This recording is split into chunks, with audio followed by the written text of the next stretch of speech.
Hey again, I'm Dr. Anthony Dakpallah, but you can call me Tony. Let's be real, scans are powerful. CT, MRI, ultrasound, they can reveal things that doctors can't see or feel. But here is the truth, scans don't catch everything. Yep, sometimes the scan looks normal, but the symptoms are real. Today, we are unpacking what scans can and can't do, and why a normal result doesn't always mean nothing is wrong. So, can scans miss things? Yes, they can. Even the best imaging has limits. Let me break it down. In some conditions, the lesions might be too small for now. Tiny cancers, early infections, or subtle inflammation can hide, especially in early stages.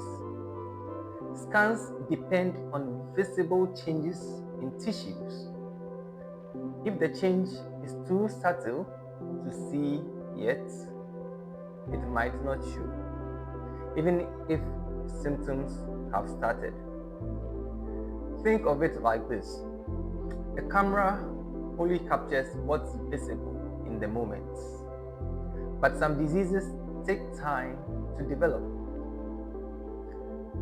The second thing is that some issues are functional and not structural.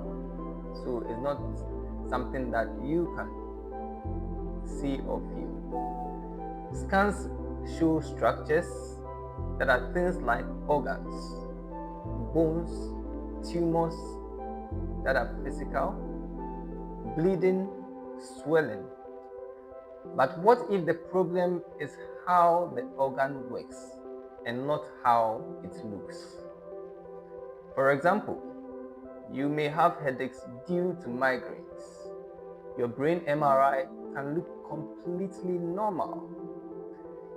Or you might feel short of breath, but your chest CT is clear because the problem is with the function and not the form. In cases like this, we use other tests, blood work, electrocardiogram, nerve studies, or functional scans.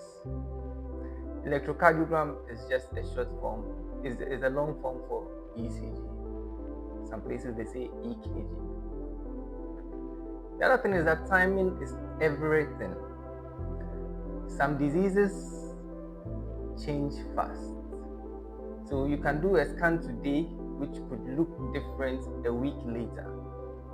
That's why we sometimes repeat scans after a few days or weeks, especially if symptoms persist. It's not that we missed something, it's just that what wasn't visible before is now showing up. So why even do the scan? A patient once asked me. Well, it's because imaging gives us clues. It can confirm, it can rule out, or guide what to do next. But it's just one part of the puzzle. Diagnosis usually includes your clinical history, physical examination.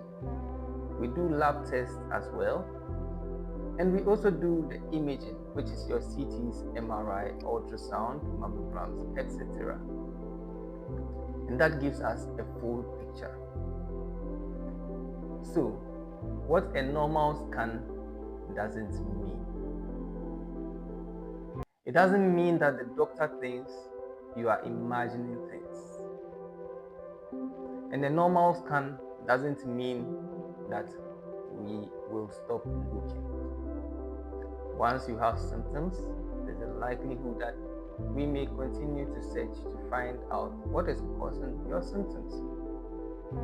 It just means that we might need to go deeper or try a different test, or we may just wait and repeat the scan at a later time when we expect that we may see something.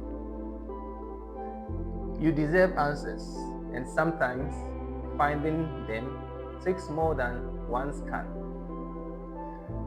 Scans are powerful, but they are not magic.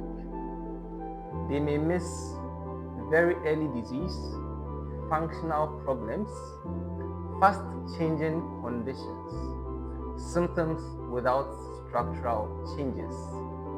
That is why doctors combine your story, exam, and labs with the imaging findings, not just rely on the scan alone.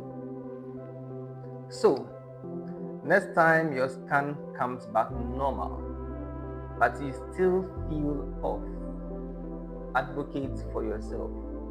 Ask questions. Keep the conversation going. Because a normal scan is good news, but it doesn't mean your journey ends there. Like, comment, and subscribe. Please subscribe. And join me in episode 9, where we explore another common question. Can I eat or drink before a scan? And does it even matter? Until then, stay informed and stay healthy.